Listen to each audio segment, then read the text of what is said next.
Okay, so let's move into subscription management. And before I get into the next slide, I want to talk about a little bit about how this came about in terms of a use case. We did have some of this functionality already written into CPM, our channel payments manager product, but we had a partner come to us with an interesting idea. They had an end user who wanted their customers to basically self-serve, create their own subscription. So basically, subscribe to a service of some sort on their own, and then manage that. Maybe move up a product level or down a product level. I mean, if you think of Netflix, obviously, is kind of what comes to mind. You want to subscribe to Netflix, you go and subscribe, and then if you want to move to their whatever more expensive bundle, you can do that. And so obviously there are a lot of great subscription tools that are on AppSource that you can use inside of Business Central that are there. We're not suggesting that we replace those necessarily.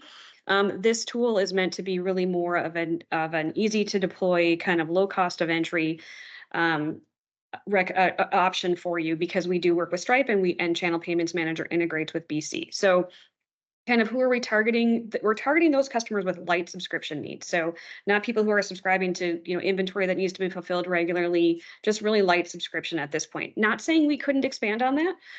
But like I said, we had a use case and we have some of this functionality and it fits nicely with those customers that have light needs. Challenges, obviously some of the subscription products out there are very expensive or overkill. So there are great products out on AppSource, like I said, that will handle, really extensive subscriptions for people. This isn't that. So people who, need something easy and not expensive, might be an option. The other thing is allowing customers not only to start their own subscription, but also then manage that subscription. So it's kind of two pieces there, right? It's one is how do we start it versus them calling in, but then how do they manage it if they want to cancel or upgrade or downgrade? And then of course, capturing and managing payments for those subscriptions. So our solution contains Stripe's billing product. So Stripe has a couple of products. Payment is the main one, and billing would be an add-on to that. They also offer with billing a no-code customer portal. So that's what we're going to talk about today is their no-code portal. So Steve and I both did this separately with not a lot of time or effort. So it wouldn't take a lot of, uplift on it on your part or your client's parts to do this. Obviously, Channel Payments Manager comes into play then because that's going to link those Stripe customers with Business Central. It's going to create and post that invoice into BC and apply the payment. And here I have in less than a day, your customers can begin managing subscriptions. So I'm going to again hand it over to Steve so he can talk about the different things that we've kind of mocked up, I will say, because like I said, Steve and I did this with I will say my limited exposure to technology and building these type of thing. And Steve did it as well. So I'm going to let Steve showcase this for you as well.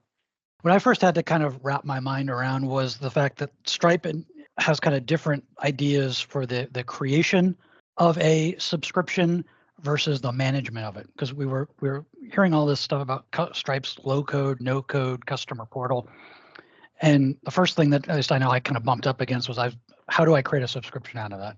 And you don't. Their portal is primarily for subscription management, if you will. The way in which you basically, using Stripe, you would create subscription is they have this concept of what they call payment links. They also have the concept of what they call your products. So the idea is that you define your products in Stripe and all your pricing and stuff like that. So our example here is this. I think it's this one right here. This preventive maintenance plan, and you may have different tiers, like Stacy said. So you've got the standard plan versus the silver plan versus the gold plan. And for these various products, what you then do is you define what are called payment links. And it's exactly what it sounds like. It's a URL. So I mean, you can see here are the payment links that we've defined for our products here in Stripe. And this is basically what you want to get to is this. So if I copy this guy here and I just paste it into my browser, this is what we're basically ending up with. It's a way to basically buy a product through Stripe. The way in which you or your clients provide that to their customers is entirely up to them. So I mean, they could, like we mocked up like a web page. So you can see here's a web page. It's the exact same payment link, here. So it could be this. It could be an e-commerce site. A lot of e-commerce sites have the concept of virtual products or things like that. So I played around. We have a WooCommerce integration. I played around with that a little bit. I was able to kind of create a subscription page on our WooCommerce site and define the products there. It could be an email that, if I send Stacy an email with this link in it and say, go click this to start your standard plan, that's just as good a way as any. And fundamentally, it's the creation of the link is used to basically take that first payment and build that subscription. In terms of the subscriptions, then you have this concept of the portal, billing, customer portal. Again, you can kind of see the idea here as what sort of options do you have? So do I want to show customer invoice history? What sort of customer information do you want to be capturing? What sort of payment methods do you want to allow? Credit card versus ACH, so on and so forth. And then now you start getting some of the management things. So do you want to let them cancel, and what are those parameters? Do you want to let them update their subscriptions? And so you can see here I've set this up. So we can, again, I can start on my standard plan, and then I can upgrade to the silver and things like that. Various business. This is more of just how do you want it to appear? What's the text and the picture in the logo and all that. But what you have basically, again, it's essentially it's a link. This is your URL for your payment portal. Again, if I click that and I come in here, it's going to ask me to log in. No different than if you can see we put a customer portal button here. So, same type of a thing. So again, it's really just what Stripe is doing is it's just providing you with the URLs you need to drive your customers to the various places they need to be. So let's create a subscription. So let's go and let's create we'll go with the standard plan here. I'm going to do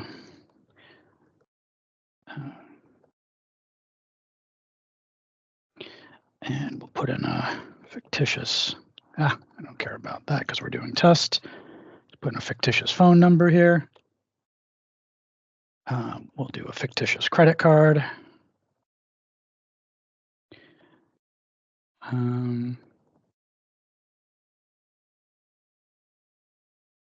Put in a name, put in an address. I think Stripe will auto-complete this. Yep. And we'll subscribe.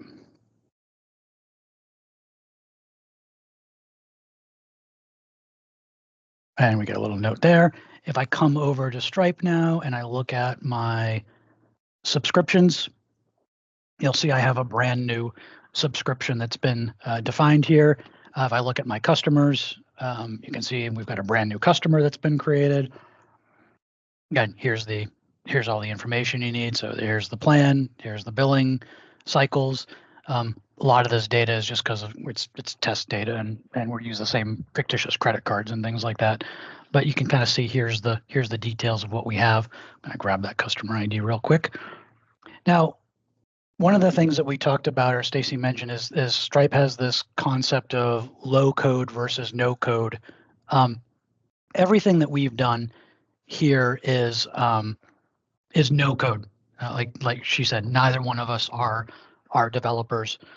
Where our expertise was, and watch a couple YouTube videos and go from there. They do provide documentation for some of the low code type things you can do. I kind of scrolled through some of this. Doing redirects you can do. And by the way, we use Stripe at Suite Engine to manage all of our subscriptions. So for example, our CSM subscriptions and our CPM subscriptions, we're using Stripe for that. And so like we for example have implemented this. If you look at we have some objects in Business Central for managing your subscriptions, and there's an action in Business Central that says go to your portal. A lot of other kind of options in here that allow you to do some other things. Again, with coding, you can start. You can customize your branding. There's lots of things about customizing the session. So if, for example, you've got different product sets, but you want certain groups of products to be presented to certain groups of customers, things of that nature. The other big one, and I'll show you this in a second, which makes me think that probably there's going to be some little, again, like what I call low coding involved, is that the no code solution, when you go and you actually go to this link right here, this URL, it's going to basically kind of take you to this type of a screen to provide your details and your information. Basically put in a email. So I'll do this. This is going to then give me a link. It's going to send a link to my email to allow me to log in. When you, from what we kind of researched and looked into, when you get into some of that low coding, that's where you can kind of put in the concept of like customer login. So you can basically, have a login screen with a username, password, so they don't have to go through that process of putting in the email and click getting the link sent to them. If you look here, I'll open it up. I just got this email sent to me from Stripe, and now I'm going to get a link that tells me to again put this. It's going to send me to my portal, and you can see here's my plan. So I've got my existing plan information, payment method stuff. So again, if I got a new credit card, I can put it in, or I want to put it in a bank account or something.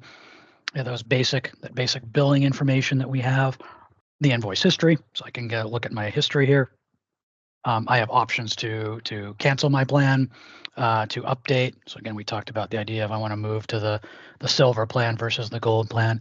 And again, those were all those, all of this is kind of coming off of that configuration in that Stripe portal scenario. So this is by no means, again, as we're kind of saying, not tons and tons and tons of bells and whistles. This is meant to be a very kind of, low need, simple, streamlined, easy to get up and going type of a thing. Where this ties into what CPM can do is if we look on our CPM. So CPM, for those, again, to reiterate, that's our payment integration, and we have a integration to Stripe and Business Central.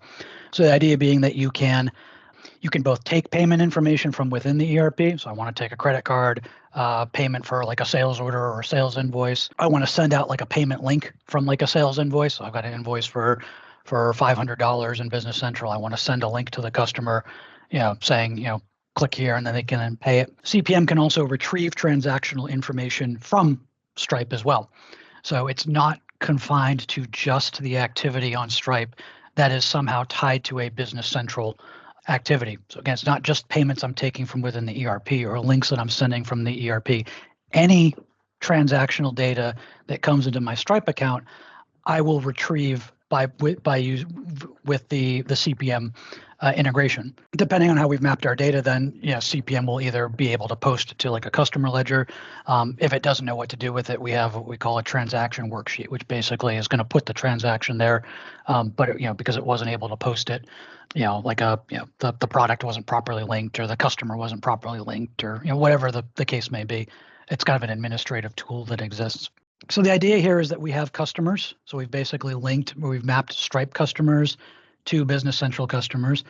And again, just kind of in the interest of time, I'm going to take the new customer we just created, and I'm going to just update an existing one. So basically what we're saying is that this customer on Stripe corresponds to customer CSM 63 in Business Central. One of the things currently what we do is we require there to be a link, an existing customer linkage in Business Central to be able to know what ledger to post to. One of the things we're thinking about is if this really is going to be kind of a viable thing, put some functionality in there to basically automatically build the customer in BC, or record it to like an existing predefined customer account, which is what we're already doing with our CSM, our e-commerce solutions. We have the ability to automatically build customers. Probably makes sense to, I think, extend this out further to incorporate the CPM pieces as well. But you'll see down here we have this subscription invoicing fast tab. Fairly, I think, self-explanatory. The key things are, I think, the Booleans here. Basically, we can instruct CPM to automatically build a subscription invoice in Business Central, and we can also instruct it to automatically post that subscription invoice in Business Central. And then all of the other options here are, again, fairly, I think, self-explanatory, basically just different elements in terms of how that invoice would be built. So what number series am I grabbing, and what payment method, and am I deciding dimensions and things like that. So what I'm going to do is I'll run our automation here. This is just a manual process, so I'll just run it. We do with CPM and CSM. For those of you who are not familiar, we do also include like the automation code unit that you can put on a standard BC job queue, which is how this is intended to be used. The idea here is you're not coming in here and clicking this button to run the automation. You've got it on a job queue that's running every hour, every 30 minutes, every whatever your cadence is going to be. It's taken a minute. It's maybe pulling in a few more transactions. I can't remember when the last time was that I ran this, but we should be good pretty soon, I would think. You can see my automation is run. And I'll go look at my posted sales invoices. And you can see it right there. I've got a brand new one, yeah, from the 19th. So yeah, today, there's our plan. There's our 135. And again, the really kind of nice thing about this is that, and it's been, it went to the right customer. Oh, I've got a number of Steve Reynolds customers in here, but yeah, it's basically going to post to that particular customer's account. And then just the nice thing about this from a subscription management piece is that once a month or once a year, again, whatever the recurrence is, Stripe is going to be automatically posting a new payment to that particular customer for that particular subscription for as long as they're maintaining that subscription. And then the next time that CPM's automation runs, we're going to pick that invoice up and we're going to bring it in and then build the invoice. And again, typically, then we would post it after that.